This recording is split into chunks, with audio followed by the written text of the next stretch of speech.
आज इंडिया आज पे ऐसे शख्सियत से बात करेंगे। उन्होंने समाज सेवा में बहुत नाम कमाया है, लेकिन नाम तो बोलने की बात है, बनमुट्ठी भी बहुत काम किया है, जिसको बताना आपको मुनासिब नहीं है। उनका नाम है हुसैन नलवाला।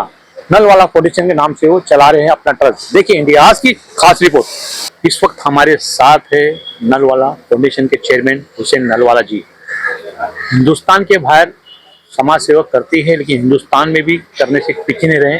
और कश्मीर में हाल ही में इंडिया और पाकिस्तान की लड़ाई देखी गई थी, उसके अंदर भी लड़ाई होने के बाद किस तरह से हुसैन नलवाला जी ने अपनी संस्था के माध्यम से मदद की थी, आज ढेर सारी बात करेंगे। हुसैन जी, इंडिया में आपका स्वागत है। आपने पहले भी इंडिया से एक बार इंटरव्यू दिया था। आपकी संस्था किस तरह से ज़ईफ जो लोग हैं उनको एक बिल्डिंग में शिफ्ट किया है, उसमें कितनी बढ़ोतरी हुई है, और उसके बाद आपकी संस्था ने क्या क्या तरक्की की है, किस तरह से आपकी टीम फैली है हमारे इंडिया के देखने वाले लोग को बताएंगे आप। लास्ट मीटिंग के बाद में काफ़ी लोग नए अंदर आए हैं जी फिलहाल हमारे पास कोई 32-33 लोग हैं जी सब 65 साल की से बड़ी उम्र के लोग हैं जी और बड़े आराम से रहते हैं, बड़े मोहब्बत से रहते हैं, भाई बहन की तरह लोग रहते हैं, किसी किस्म की परेशानी नहीं है। और इनको रहना, खाना, दवाई, हॉस्पिटल सब कुछ टोटली फ्री है, एक पैसा उनसे हम लेते नहीं। इसके अलावा जो हमारा डायलिसिस सेंटर है नीचे के ग्राउंड फ्लोर के ऊपर, उसमें भी बढ़ोतरी हुई है। पहले से कई लोग ज़्यादा आने लगे हैं। दिन जैसे जैसे लोगों को पता चलता है वैसे वैसे लोग बढ़ते जाते हैं। वहाँ पे हम पहले भी 250 रुपये लेते थे, अभी भी सिर्फ 250 रुपये के अंदर हम डायलिसिस करके देते हैं एक बंदे को। हमारी संस्था के माध्यम से हम ये पूछना चाहेंगे, आपने जो सेंटर खुला है ये कहाँ पे है? ये बोईसर के अंदर है, पालघर के बाजू में बोईसर करके एक रेलवे स्टेशन है, वहाँ पर है। मुंबई के बगल में विरार के आगे। विरार के आगे, विरार के आगे। अभी ये तो हाल ही में हमने सब देखा है कि पाकिस्तान की जो लड़ाई हुई थी, इंडिया की तरफ से जो बमबारी हुई थी और वहाँ से भी कुछ हुआ था। कश्मीर में इसका इफेक्ट क्या हुआ था और इंडिया ने गवर्नमेंट ने उस टाइम पे क्या किया था, आपकी संस्था ने उस टाइम पे क्या किया लड़ाई के बाद? ये बड़ा अनफॉर्चुनेट इंसिडेंट हुआ है।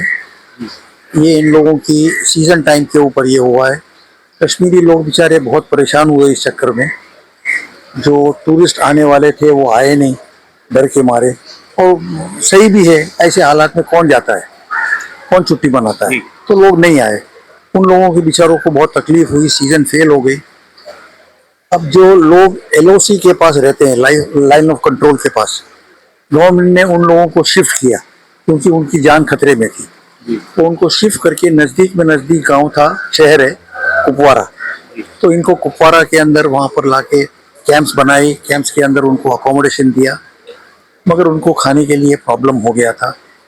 हमारी संस्था को पता चला तो हमारी टीम फौरन वहाँ गई और उन लोगों को राशन बांटा। पहले तो कुछ लोगों ने उनको रेडीमेड खाना बना के दिया, उसके बाद हम लोग ने राशन बांटा। और परवरदिगार का शुक्र है, मालिक की कृपा से ये ज़्यादा बड़ा नहीं, ये लड़ाई लंबी नहीं खींची, तो काफ़ी लोग अभी वापस अपने अपने शहर, अपने अपने गांव चले गए। कुछ लोगों के घर डिस्ट्रॉय हो गए थे, तो वो लोग वहीं हैं, अपने अपने रिश्तेदारों के साथ में रहते हैं, और अभी मामला ठंडा हो गया है। हुसैन जी, मैं अपने इंडिया के माध्यम से आपसे पूछना चाहूँगा कि कश्मीर तो बहुत जन्नती शहर है, लेकिन वहाँ पीने के पानी की किल्लत है। आप वजीर आला से मिले, उस पर क्या कुछ चर्चा करेंगे हमारे साथ? क्या है कि समर के अंदर वहाँ पे पानी की तकलीफ होती है, पानी की किल्लत हो जाती है, खास करके पीने का पानी की, क्योंकि वहाँ जो नदियाँ हैं ये सब गंदी हो जाती है। लोग गरीब है वहाँ, कपड़े धोते हैं और भी गंदगी होती है, तो वो जानवर के पीने का भी काम का पानी नहीं है, तो पानी की बड़ी तंगी है। तो इस विजिट के अंदर जब मैं जनाब डॉक्टर फारूक अब्दुल्ला से मिला था, और उसके बाद में शाम को उनके बेटे से, जो ऑनरेबल चीफ मिनिस्टर है जम्मू एंड कश्मीर के, जनाब उमर अब्दुल्ला, दोनों से मिला था। फारूक साहब से लंबी बात हुई। फारूक साहब को मैंने बताया इस तरह से है। फारूक साहब भी कबूल करते हैं कि भाई वाकई पानी की किल्लत है कुछ इलाकों में। तो मैंने उनसे गुजारिश की थी कि अगर आप हमको छोटी सी ज़मीन देते, 4 फुट बाई 4 फुट चाहिए गवर्नमेंट की ज़मीन, तो उसके अंदर हम हैंड पंप लगाएंगे ताकि लोगों को पीने का पानी मिले। इस वक्त गवर्नमेंट की तरफ से इनको फ्री पानी मिलता है, टैंकर जाती है, टैंकर में से पानी मिलता है, मगर रोज़ तो नहीं मिलता ना। वो 15 दिन में, की बहुत बड़ी जगह है, रोज़ एक जगह के ऊपर तो पानी पहुंच नहीं सकता। 15 दिन में 20 दिन के अंदर एक मरतबा टैंकर जाती है, पानी दे के आती है। अब मसला ये है कि ये 15 दिन तक पानी स्टोर कैसे करे, तो इनको पानी की तो किल्लत रहती है। तो इसलिए हमने ये सोचा है और अभी लिस्ट तैयार हो रही है कौन सी जगह के ऊपर हमें बोरवेल करना है। तो फर्स्ट फेज़ में हमारा इरादा है 12 से 15 बोरवेल करेंगे ताकि लोगों को पानी से राहत मिले। ये सरकार की तरफ से नहीं, आपकी संस्था के माध्यम से हमारे होगा ये? हमारे माध्यम से हम करेंगे ये। सरकार की तरफ से हमको ज़मीन मिलेगी, ओके। सरकार हमको ज़मीन देगी और उस ज़मीन के ऊपर हम ये बोरवेल लगाएंगे। एक बोरवेल से 50, 40, 50, 60 घर को पानी मिलेगा। हुसैन जी, आपने तो ये पानी का मोटर का कश्मीर के लिए तो किया, कश्मीर में और क्या आपकी संस्था जो है करने जा रही है, कर चुकी है? कश्मीर के अंदर हमारी संस्था काफ़ी काम करती है। कश्मीर में हमने इसके पहले टेलरिंग का एक कोर्स किया, उसमें 30 लड़कियों को, 30 बच्चियों को हमने टेलरिंग सिखाया है। अब इससे क्या हुआ कि लड़कियां अपने पैरों पे खड़ी हो गई, अपनी 2 पैसे कमाने लगी, अपने वालिदैन को भी मदद करने लगी, उनकी परेशानियों को कम कर दिया बच्चियों ने, और अब वो इंडिपेंडेंट हो गई है। अभी रिसेंटली हमने इन लोगों को सर्टिफिकेशन किया ताकि वो बराबर से अपना अपना काम कर सके। अभी हमारे पास में 2 और जगह के ऊपर काम होने वाला है।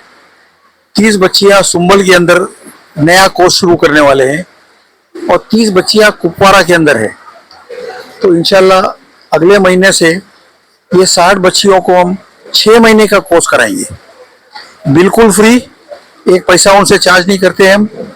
कपड़ा भी हम देते हैं, सिखाते भी उनको है, ये टोटली फ्री होता है। कश्मीरी में आप टेलरिंग का कोर्स करवा रहे हैं बच्चे लोग? हम 60 बच्चों को टेलरिंग कराएंगे 2 अलग अलग जगह के ऊपर। इसके अलावा आपकी संस्था कश्मीर में और क्या कर रही है? उसके अलावा मैंने ये बताया कि एक ब्लाइंड स्कूल है वहाँ पर, जी। वो ब्लाइंड, डेफ एंड डम स्कूल है।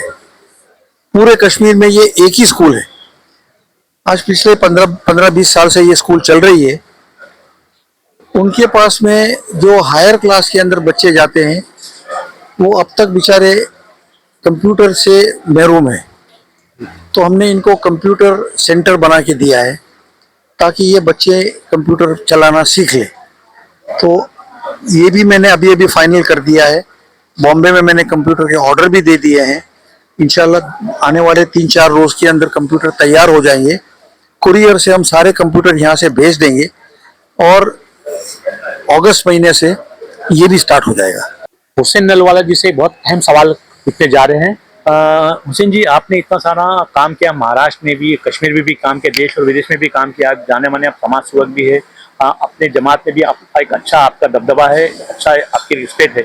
लेकिन आने वाले लोगों को ऐसा लगता नहीं कि आप महाराष्ट्र सरकार से या दिल्ली सरकार से कोई फायदा उठाना चाहती है, चुनाव लड़ना चाहती है, या एमएनसी लेना चाहते हैं, या आपके परिवार से या आपको चुनाव लड़ना चाहते हैं? नहीं भाई, हमारा ऐसा कोई इरादा नहीं है। पॉलिटिक्स के अंदर हमारा जाने का बिल्कुल कोई इरादा नहीं है, था भी नहीं और फ्यूचर में भी नहीं। हमें कोई दिलचस्पी नहीं है कोई चुनाव लड़ने की और कोई भी पार्टी के साथ रहने की। हम जो है अपने से जितना होता है उतना काम कर लेते हैं, हम इसी में खुश हैं।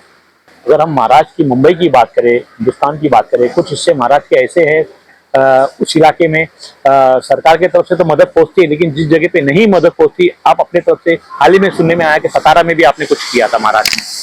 सतारा के पास कुछ गवर्नमेंट स्कूल है, वहाँ पे इन लोगों के पास में बाथरूम की फैसिलिटी नहीं के बराबर है जी। तो और इतनी खस्ता हालत के अंदर है कि वो बाथरूम यूज ही नहीं होता जी। तो हमने कॉन्ट्रैक्टर के साथ में बात करके वो बाथरूम को तोड़वा के उसको ढंग से लड़के और लड़की लोग अलग, दोनों के लिए अलग अलग बाथरूम बनवाए और अभी कंस्ट्रक्शन का काम चल रहा है। इंशाल्लाह 1 आध महीने के अंदर अंदर ये कंप्लीट हो जाएगा, फिर बच्चों को आराम हो जाएगा। सुबह से शाम तक बच्चे आके पढ़ते हैं, बाथरूम में जाना ज़रूरी होता है। लड़के लोग तो चलो गांव में इधर उधर कहीं भी चले जाते हैं, लड़की लोग के बहुत बड़ा मसला है। मगर अल्हम्दुलिल्लाह ये काम होने से ये हो जाएगा तो बच्चों को आराम हो जाएगा। हुसैन जी, आप अपनी संस्था के माध्यम से बहुत सारा काम करते हैं, कुछ ऐसे काम बड़े होते हैं जो आप नहीं कर सकते, सरकार ही कर सकती है, तो सरकार को आप एक सुझाव देते हो या लेटर देते हो, अपने अपनी तरफ से बात रखते हो सरकार के साथ? नहीं, मैं ये काम तो नहीं करता क्योंकि ये मेरे बस की बात नहीं है। जी ये सरकार सब जगह के ऊपर जानती है और उनसे भी जितना हो सकता है उतना वो लोग भी करते हैं। ऐसा नहीं है सरकार नहीं करती, हर जगह की सरकार अपनी कैपेसिटी के हिसाब से करती है, मगर ज़रूरत कुछ ज़्यादा ही है तो वो सरकार पूरा नहीं कर पाती। वहाँ पे कई एनजीओज है जो अपना अपना अपनी लिमिट के अंदर अपने से जितना हो सकता है उतना करते हैं, इसी तरह हम भी करते हैं। अभी एक स्कूल है कल्याण के अंदर, जी वो भी चैरिटेबल स्कूल है। वो मेंटली चैलेंज्ड बच्चों के लिए स्कूल है। जी अभी वो नई बिल्डिंग बना रहे हैं, कुछ 13-14 हज़ार स्क्वायर फीट की बिल्डिंग बनाई है। उनको रिहैबिलिटेशन सेंटर की ज़रूरत थी बच्चों के लिए, तो मेरे पास आए थे, मेरे से डिस्कशन हुआ तो मैंने उनको मदद की। रिहैबिलिटेशन सेंटर पूरा हमने उनको बना के दिया। फिर उनके पास में प्रॉब्लम था, करीब 5 किलोमीटर ये स्कूल दूर है रेलवे स्टेशन से, बच्चे आए कैसे, आना जाना तकलीफ है। अच्छा, ये बच्चे मेंटली डिस्टर्ब्ड है तो कोई ना कोई साथ में बड़ा होना चाहिए जो उसको छोड़ने आए लेने आए, तो हमने इनको एक बस दी है। तो वो इंशाल्लाह अगले महीने से स्कूल भी चालू हो जाएगी और ये बस भी काम में आ जाएगी। नवी ब्रांड न्यू बस लेके दिया है ताकि ये लोग बच्चों को सुबह स्टेशन से स्कूल ले आए और दोपहर को वापस छोड़ दे।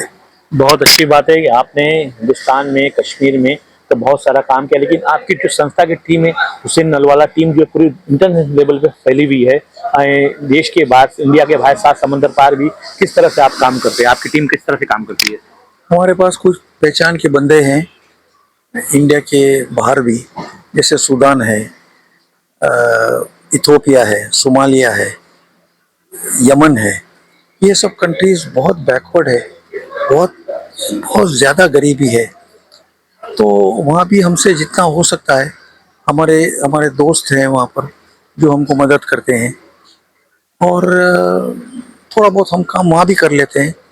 उसके अलावा पिछले इंटरव्यू के बाद में 1 साल के अंदर हमने अहमदाबाद में भी काम किया, राजकोट में किया, जामनगर में किया, जोड़िया में किया। ये सब गुजरात के शहर है। सब जगह के ऊपर कुछ ना कुछ छोटा मोटा काम हुआ है। पटना में हुआ है। हुसैन जी, मैं ये चाहूंगा कि आपसे कुछ लोग जुड़ना चाहें, आपकी संस्था से जुड़ना चाहे, या और जहाँ पे आपने बनाया है विरार के आगे, वो उसका एड्रेस बताइए और आपका कोई ईमेल आईडी दे जो आपसे डायरेक्ट कोई कांटेक्ट कर सके, जरूरतमंद इंसान। जी, मेरे पास ईमेल आईडी है, मैं आपको दे दूंगा। बोल दीजिए आप। hanalwala@gmail.com और मेरा टेलीफोन नंबर है 8879967571। मैं चाहूँगा कि मुझे टेलीफोन ना करें क्योंकि टेलीफोन करने के बाद में मुझे याद नहीं रहता किसका फ़ोन आया है। दिन में बहुत सारे फ़ोन होते हैं, बहुत सारी बातें होती है। बेटर है कि आप व्हाट्सअप मैसेज भेज दें। जी, व्हाट्सअप मैसेज होगा तो मैं पढ़ सकूँगा और पढ़ने के बाद में आपको जवाब दूंगा। अभी आपने बहुत सारा काम किया, सरकार को क्या सुझाव दोगे, किस तरह से और क्या काम सरकार कर सकती है? आपके पास कोई जवाब है इसका? नहीं, मैं सरकार के काम के ऊपर कोई टिप्पणी नहीं करना चाहता, ये अच्छी बात नहीं है क्योंकि सरकार खुद काफ़ी काम करती है और सरकार जो काम करती है वो हमें पता भी नहीं होता है। जी, इतनी क्वाइटली काम करती है, तो सरकार अपना काम करे, हम एनजीओ बन के हम अपना काम करते हैं। हुसैन नलवाला जी ने बहुत साफ सुथरे अंदाज में अपने बात रखी है, सरकार पे कोई उंगली नहीं उठाए, सरकार बहुत अच्छे से काम करे, इनका नजरिया ऐसा है और वाकई सरकार को अच्छा काम करती है तो करते रहना चाहिए, सरकार की जिम्मेदारी भी बनती है। मैं इंडिया आज के लिए सलाम काजी।